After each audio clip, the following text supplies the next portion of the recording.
Hello, everyone. I'm Don Bernstein, one of the co-chairs of this event. Initiatives like the ones mentioned by Allison and in the video you just saw illustrate why I am so proud to be welcoming you here to honor Eric Grossman. I'm privileged to serve on the UJA Lawyers Division Executive Committee and on its Bankruptcy and Reorganization Group Executive Committee. So I'm happy to talk a little more about the wonderful work that UJA does. In addition to the innovative programs that you just heard about, in the past few months, the New York Times Neediest Cases Fund has featured examples of the great work UJA is doing with its not-for-profit partners helping people through difficult times. For example, paying the rent for a widow whose daughter was supporting her as she battled breast cancer, covering tuition for 2 sons with autism to go to a summer camp for children with special needs, paying off student loans for a woman who is the primary caregiver for her 5 grandchildren so she can continue her education. In ways both large and small, UJA tackles the most critical needs in our communities head on, one person at a time. UJA's enormous network allows it to be wherever it is needed and whenever it is needed.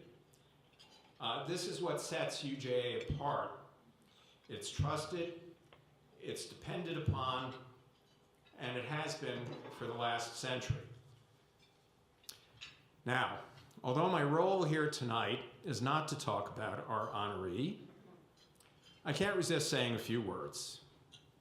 I've known Eric for virtually his entire career, first as a colleague and partner and friend at Davis Polk, and then as a client at Morgan Stanley. From Eric's early days at Davis Polk, his extraordinary qualities made him stand out. First of all, Eric has almost perfect pitch when it comes to legal judgment. My field of practice, corporate bankruptcy law, more than most others, merges the adversarial and the commercial. We litigate by day and we negotiate by night. One of the great things about Davis Polk is that we're an incredibly collaborative place, which meant that I could call Eric for advice when he was there as often as I wanted to, and I took advantage of that quite frequently. Eric knows better than just about anyone how to strike a balance between legal risks and business objectives. And this, of course, makes him a great chief legal officer, as his colleagues at Morgan Stanley know. He's also unflappable. He usually projects calm in almost any storm. And again, what a great quality for a corporate counsel. Finally, and this may be the reason for these other qualities, Eric has extraordinary empathy. He can put himself in the shoes of his clients, his colleagues, and even his adversaries. He relates to people, and he has an incredible ability to make people feel at ease. This is why he is a wonderful colleague and friend, and in large measure, it's also why we're honoring him here tonight, because his empathy is reflected in his philanthropic commitments, including his support for UJA. I don't want Eric to get a swelled head, but all of you should know that tonight we are honoring not only a great lawyer and advisor, but also a mensch.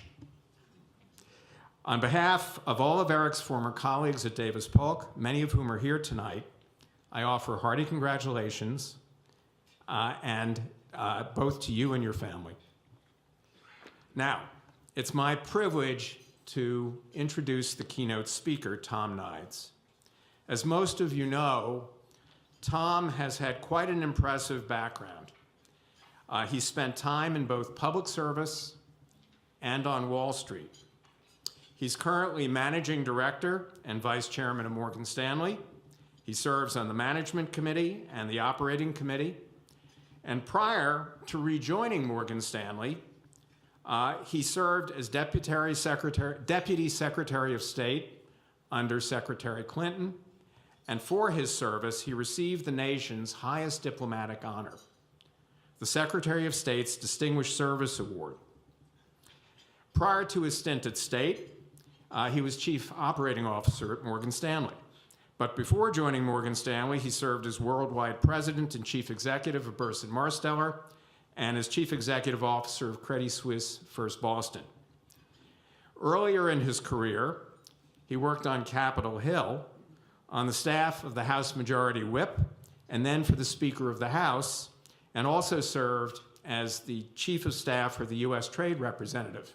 So I'm hoping, with all of that background in Washington, we'll get some great insight tonight. Tom's philanthropic and civic involvements are far-reaching. He currently serves on the boards of the International Rescue Committee, the Partnership for Public Service, the Atlantic Council, and the Urban Alliance Foundation.